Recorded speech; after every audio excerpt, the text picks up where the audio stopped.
Welcome back for video 2 of the Fish Cheeks close read lesson. In this lesson, we will be going over the setting of Fish Cheeks. And if you would scroll down on your document, page 3 has the information about setting. And I want you to think about setting as you are reading the text again, or reading it and listening to it.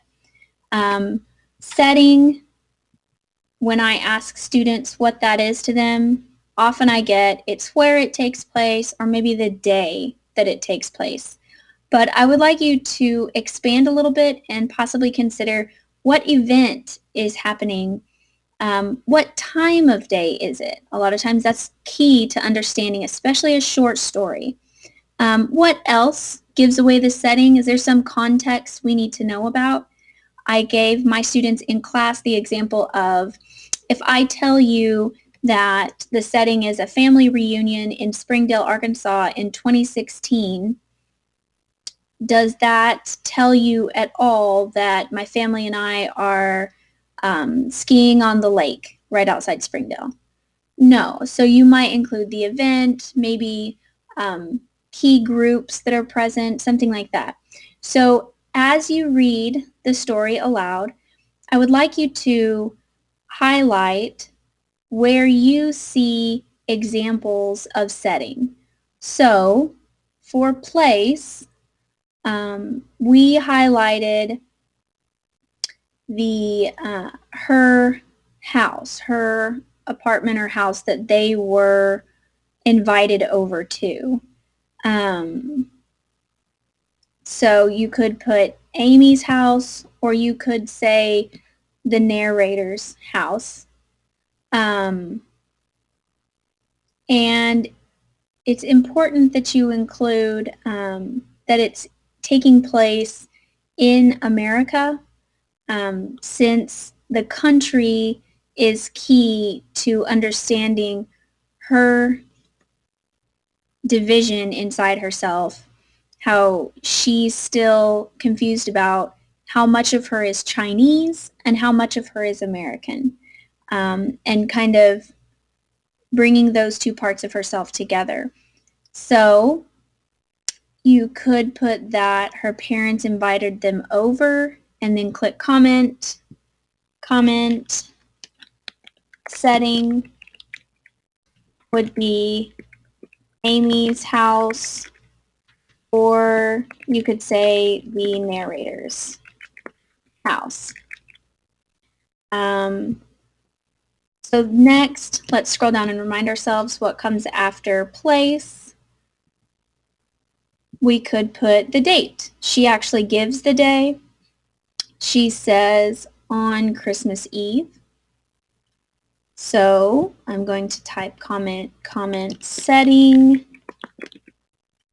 We have a date, and it is 12/24. And we're not sure about the year.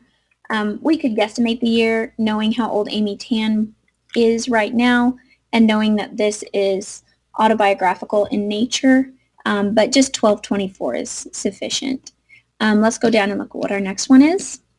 Next we have event, and that one's pretty obvious. The event is Christmas Eve dinner.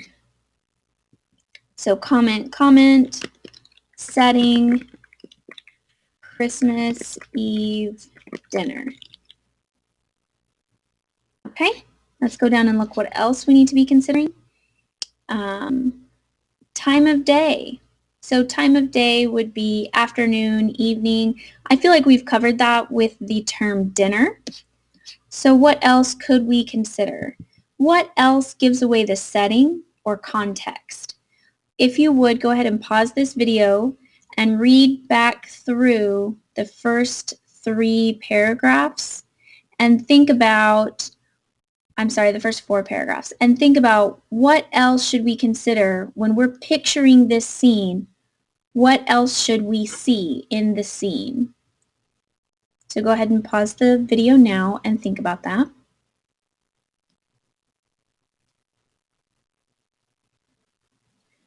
Okay, welcome back. As you can see, if you read back over it, a key element here is not just that the minister's family is there, although I would include that, but also her relatives. So to me, this is a key part of the setting because around the table we have this divided space between the minister's family, who we assume are of European descent, possibly. She labels him as white. Um, and then we also have her relatives, who she's described as noisy and Chinese.